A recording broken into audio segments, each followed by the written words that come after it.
PTI रहनुमा खुर्रम शेर ज़मान की वालिदा के नमाज जनाजा में जेब कतरे सरगर्म होने का इंकशाफ हुआ है। नमाज जनाजा से जेब कतरा पकड़ा गया है, जबकि नमाज जनाजा में जेब कतरा पकड़ लिया गया। पीटीआई के एमपी राजा अजहर का मोबाइल फ़ोन चोरी हो चुका था, जबकि राजा ज़हीर की जेब में से 10,000 रुपये और शनाख्ती कार्ड निकालने वाला मुबैना जेब कतरा पकड़ लिया गया है। मज़ीद तफसीलात जानते हैं अपने नुमाइंदा फैसल खान से। जी फैसल, आगाह कीजिएगा, जेब कतरा बिलाखिर पकड़ लिया गया है?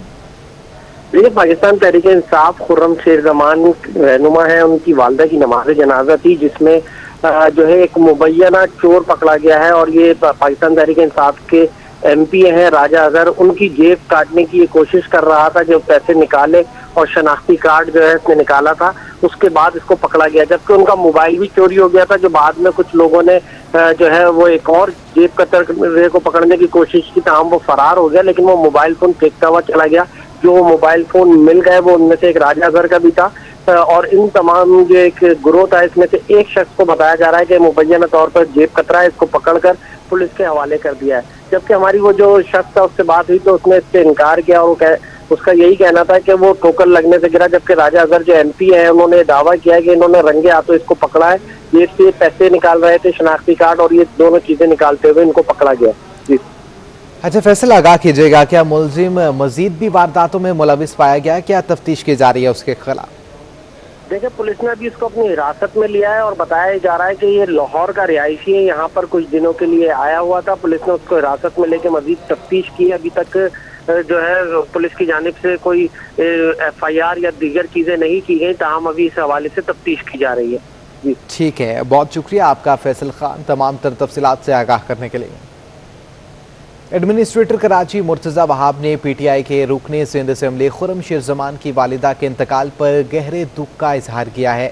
मरहुमा की मगफरत और अहले खाना के लिए सब्र जमील की दुआ भी की गई है।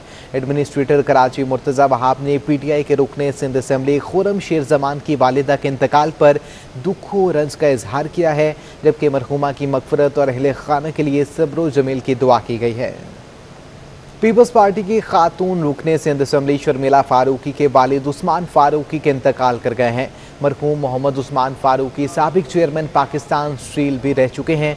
नमाज जनाजा आज बाद नमाज असर रहमानिया मस्जिद में अदा की जाएगी। पीपल्स पार्टी की खातून रुकने सिंध असेंबली शर्मिला फारूकी के वालिद उस्मान फारूकी इंतकाल कर गए। मरहूम मोहम्मद उस्मान फारूकी साबिक चेयरमैन पाकिस्तान स्टील भी रह चुके हैं। नमाज जनाजा आज बाद नमाज असर रहमानिया मस्जिद तारिक रोड कराची में अदा की जाएगी। इस वक्त वहां पर मौजूद हैं हमारे नुमाइंदा इक़्तिदार अनवर। मज़ीद तफसीलात उनसे जानते हैं। जो इक़्तिदार, आगाह कीजिएगा, कौन कौन सी अहम शख्सियात वहां पर ताज़ियत के लिए पहुंची हैं? बहुत जनाब, आपका इन्ना लिल्लाहि व इन्ना इलैहि राजिऊन। पाकिस्तान पीपल्स पार्टी की रहनुमा और रुकन सिंध असेंबली शर्मिला फारूकी के वालिद साबिक चेयरमैन पाकिस्तान स्टील उस्मान फारूकी का इंतकाल हो गया। उस्मान फारूकी जो है वो पिछले 2 रोज़ से वेंट पर मौजूद थे, जहां आज सुबह 4 बजे वो अपने खालिक हकीकी से जा मिले। लवाहिकीन के मुताबिक कि उनका हार्ट फेलियर हो गया था, ताकि उन्हें वेंट पर रखा गया था, लेकिन फिर भी वो जानबर ना हो सके। सुबह ही से मुख्तलिफ समाजी, सियासी और अजीज़ व अक़ारब की जो आमद का सिलसिला है वो जारी है। अब से कुछ देर कबल उस्मान फारूकी का जो जस्दे खाकी है उसे घर में लाया गया है, जहां पर ख़वातीन के कंपार्टमेंट में वो मौजूद है, जहां पर ख़वातीन जो है वो गिरियाजारी वगैरह कर रही हैं और दीदार भी करवाया जा रहा है। इसके अलावा ये बताया गया है कि आज असर की नमाज में रहमानिया मस्जिद तारिक रोड पर उनकी नमाज जनाजा अदा की जाएगी और उससे मुत्तसिल जो कब्रिस्तान है वहीं उनकी तदफीन की जाएगी। इस वक्त जो मुख्तलिफ शख्सियात आ रही हैं, क्योंकि अब 1 से 1.5 घंटा बाकी है। तकरीबन 4:30 बजे शाम को कराची में नमाज असर का वक्त होता है, तो उस वक्त रहमानिया मस्जिद के अंदर ये नमाज जनाजा अदा की जाएगी। और बाद नमाज असर ही उससे मुत्तसिल एक कब्रिस्तान है, जिसे हम सोसाइटी कब्रिस्तान कहते हैं, वहाँ पर कब्र के इंतजाम किए गए हैं और वहीं पर इनकी तदफीन होगी। मरहूम उस्मान फारूकी साहब जो बहुत अरसे से अलील थे, लेकिन आखिरी 2 रोज़ जो हैं वो उनके वेंट पर गुजरे, जहाँ पर उनका हार्ट फेल हो गया था, जबकि वो आज सुबह 4 बजे अपने खालिक हकीकी से जा मिले। जी ठीक है, बहुत शुक्रिया आपका इक़्तिदार अनवर, तमाम तफसीलात से आगाह करने के लिए। मोहम्मद अली सोसाइटी में मुनक़िदा तकरीब में मोहसिन पाकिस्तान जनाब डॉक्टर अब्दुल कदीर खान को जमात इस्लामी की जानिब से खराज अकीदत पेश किया गया। मरहूम की मग़फ़िरत और दर्जात की बुलंदी के लिए खुसूसी तौर पर दुआ भी की गई। कारकुनान और शहरियों की जानिब से दुआ के बाद मरहूम की अकीदत में फूलों का गुलदस्ता पेश किया गया।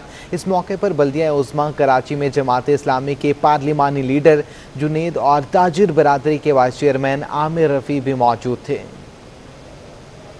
कदीर खान का जो इंतकाल हुआ है वो पूरी उम्मत मुस्लिमा का नुकसान है और उन्होंने जो कारनामा जो काम किया है सदियों तक याद रहेगा, इसलिए कि उन्होंने सिर्फ पाकिस्तान की हिफाजत नहीं की, पाकिस्तान के मुसलमानों की हिफाजत नहीं की, बल्कि आलम इस्लाम की हिफाजत की है। दुनिया जो है वो एक दानिश्वर से, एक अजीम रहनुमा से जो है महरूम हो गई है और यहाँ पर जमा होने का मकसद यही है कि हम उनके साथ इज़हार मोहब्बत करें और उन्होंने जिस तरह हुब्बुल वतनी का सबूत दिया है तो उनकी ज़िंदगी जो है वो हम सबको ये पैगाम देती है कि हमने भी अपने मुल्क के लिए, अपने कौम के लिए, अपने दीन के लिए जो है उसी कमिटमेंट का इजहार करना है। सिंध सरकार ने शहीद बेनज़ीर भुट्टो यूनिवर्सिटी लियारी समेत दीगर कॉलेज, स्कूल्स और हस्पतालों के लिए 220 एकड़ से ज़ायद सरकारी ज़मीन अलॉट करने की मंजूरी दे दी है। तफसीलात जानते हैं आज़ाद नोडियो से। जी आज़ाद, आगाह कीजिएगा किस मकसद के लिए इतनी ज़मीन अलॉट करने की मंजूरी दी गई है? जी बिल्कुल, सिंध सरकार ने शहीद बेनज़ीर भुट्टो यूनिवर्सिटी लियारी कराची के लिए, कराची समेत मुख्तलिफ स्कूल्स, कॉलेजेस और अस्पतालों के लिए 220 एकड़ से ज़्यादा ज़मीन मुख्तस करने की मंजूरी दे दी है। इस हवाले से वज़ीर-ए-आला सिंध की हिदायत पर चीफ सेक्रेटरी सिंध सैयद मुमताज़ अली शाह की ज़ेर सदारत लैंड खदशात यानी तहफ़्फ़ुज़ात कमेटी का इजलास हुआ। इजलास में senior member board of revenue, secretary land utilisation, secretary सरमायाकारी और डिविजनल कमिश्नर ने इस इजलास में शिरकत की। इसमें टेंडर मोहम्मद खान में लॉ कॉलेज की तमीर के लिए 2 एकड़ ज़मीन देने की मंजूरी दी गई।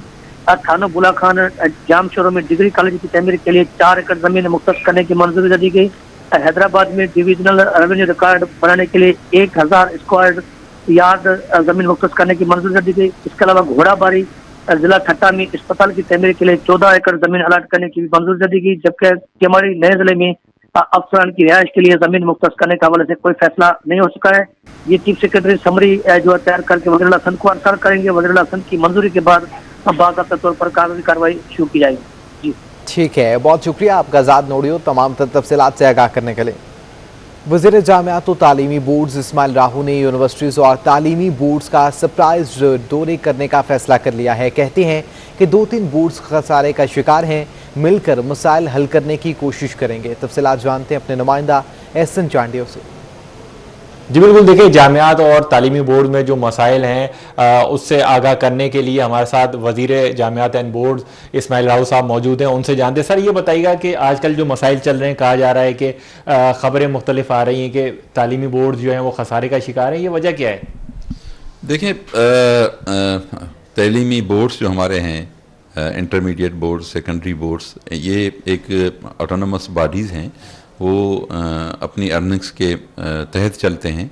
तो उनकी सबसे इन्हिसार सारा जो होता है वो फ़ीस पे होता है, जो एग्ज़ामिनेशन फ़ीस वो स्टूडेंट से कलेक्ट करते हैं। लेकिन फिर गवर्नमेंट ने जब फैसला किया कि एग्ज़ामिनेशन फ़ीस जो है, इम्तिहानात की जो फ़ीस है वो स्टूडेंट्स बर्दाश्त नहीं करेंगे, लेकिन वो हुकूमत उसमें कॉम्पनसेट करेगी उनको, वो बोर्ड्स को तमाम तरह जितनी भी फ़ीस का बिल जितना बनना है वो तमाम बोर्ड्स बना के फिर हुकूमत सिंध को भेजते हैं, जो फिर हम देते हैं। बिल्कुल, देखें आपने इस्माइल राहू साहब की बात सुनी, उनका ये कहना है कि जो बोर्ड्स हैं, एनाटोमस बॉडी होते हैं, वो अपना जो है वो खुद से खर्चा, जो भी बजट है वो जनरेट करके खुद खर्च करते हैं। अगर उनको इन फ्यूचर ज़रूरत पड़ी तो वो उनके लिए मदद के लिए तैयार हैं। ठीक है, बहुत शुक्रिया आपका। कराची प्रेस क्लब के पैरामेडिकल स्टाफ प्रमोशन न किए जाने और हेल्थ रिस्क अलाउंस न मिलने पर एहतजाजी मुजाहरा करते दिखाई दे रहे हैं। कराची प्रेस क्लब के पैरामेडिकल स्टाफ प्रमोशन न किए जाने और हेल्थ रिस्क अलाउंस न मिलने पर एहतजाजी मुजाहरा करते दिखाई दे रहे हैं। जबकि दूसरी जानिब आपको अपडेट करें हैं, कराची प्रेस क्लब के पैरामेडिकल स्टाफ प्रमोशन न किए जाने और हेल्थ रिस्क अलाउंस न मिलने पर एहतजाजी मुजाहरा कर रहे हैं। तफसीलात जानते अपने नुमाइंदा किफ़ायत अली शाह से। जी, कराची प्रेस क्लब के बाहर पैरामेडिकल स्टाफ जो सिंध के हैं वो एहतजाजी मुजाहरा कर रहे हैं कि रोज़ से, और ये इनका ये कहना है कि इनके कुछ जो है साथी जो हैं वो नौकरियों से निकाले गए हैं और उसके साथ साथ इनके दीगर भी मसाइल हैं जिसके खिलाफ जो है वो एहतजाजी मुजाहरा कर रहे हैं। इनसे बात करते हैं कि ये क्यों ये एहतजाजी मुजाहरा करने पे मजबूर हुए, काम छोड़ने पे मजबूर हुए। सर्विस स्ट्रक्चर आज पैरामेडिकल पूरी सिंध की स्टाफ जो है वो 14 दिन से प्रेस क्लब कराची पे अपने मुतालबात मनवाने के लिए बैठी हुई है, लेकिन अफसोस के साथ कहना पड़ता है कि यहाँ पर 14 दिनों में से ना कोई हुकूमत का बंदा आया है और ना हेल्थ डिपार्टमेंट के कोई आला अफसर हमसे पूछने के लिए आए। एहतजाज क्यों कर रहे हैं? हम एहतजाज कर रहे हैं कि हमारा पाकिस्तान बनने से लेकर आज तक कोई प्रोमोशन नहीं है, पैरामेडिकल का कोई सर्विस स्ट्रक्चर नहीं है, और दूसरा हमारा टाइम स्केल जो समरियाँ बनी हुई हैं लेकिन वो गंदी टोकरी में डाल देते हैं, बना के गंदी टोकरी में डाल देते हैं, सिर्फ हमें लॉलीपॉप देते हैं कि आपका स्ट्रक्चर हो गया है, मिलता नहीं है। बिल्कुल, इनका ये कहना है कि ये इतना अरसा हो गया इनको ये नौकरी करते हुए, और 1 से 9 ग्रेड के मुलाजमीन हैं, जिस ग्रेड में ये आते हैं और उसी में ही रिटायर हो जाते हैं, और इसके खिलाफ जो है वो ये एहतजाजी मुजाहरा कर रहे हैं। और इनके जो अलाउंसेज हैं उसके हक में भी कोरोना अलाउंस के भी इनका मुतालबा है, उसके साथ साथ दीगर हेल्थ रिस्क अलाउंस जो मिलता है और वो इनको नहीं मिला, जिसके खिलाफ जो है एहतजाजी मुजाहरा कर रहे हैं। जी, एहतजाज किया जा रहा है। बहुत शुक्रिया आपका किफायत अली शाह। पाकिस्तान टेलीकम्युनिकेशन अथॉरिटी के हुकाम का कहना है कि सबमरीन केबल का मुरम्मती काम मुकम्मल कर लिया गया है। मुकम्मल तौर पर सर्विस की बहाली जल्द कर दी जाएगी। गुज़िश्ता रोज़ 25,000 किलोमीटर एशिया, अफ्रीका और यूरोप वन सबमरीन केबल में खलल आया था। मुत्तहिदा अरब अमारात के करीब 40 टेराबाइट के अहम तरीन केबल में तकनीकी खराबी के बायस पाकिस्तान में इंटरनेट की रफ्तार सुस्त रवि का शिकार हो गई थी। इंटरनेट डाटा ट्रैफिक को दीगर कम गुंजाइश वाले केबल्स पर मुंतकिल किया गया था। पीटीए हुकाम का कहना है कि सबमरीन केबल का मुरम्मती काम टीम ने जल्द मुकम्मल किया है। पाकिस्तान टेलीकम्युनिकेशन अथॉरिटी के हुकाम का कहना है कि सबमरीन केबल का मुरम्मती काम मुकम्मल कर लिया गया है। मुकम्मल तौर पर सर्विस की बहाली जल्द कर दी जाएगी। गुज़िश्ता रोज़ 25,000 किलोमीटर एशिया, अफ्रीका और यूरोप में वन सबमरीन केबल में खलल आया था। मुत्तहिदा अरब अमारात के करीब 40 टेराबाइट के अहम तरीन केबल में तकनीकी खराबी के बायस पाकिस्तान में इंटरनेट की रफ्तार सुस्त रवि का शिकार हो गई थी। इंटरनेट डाटा ट्रैफिक को बगैर किसी गुंजाइश वाले केबल्स पर मुंतकिल किया गया था। पीटीए हुकाम का कहना है कि सबमरीन केबल का मुरम्मती काम टीम ने जल्द मुकम्मल किया है।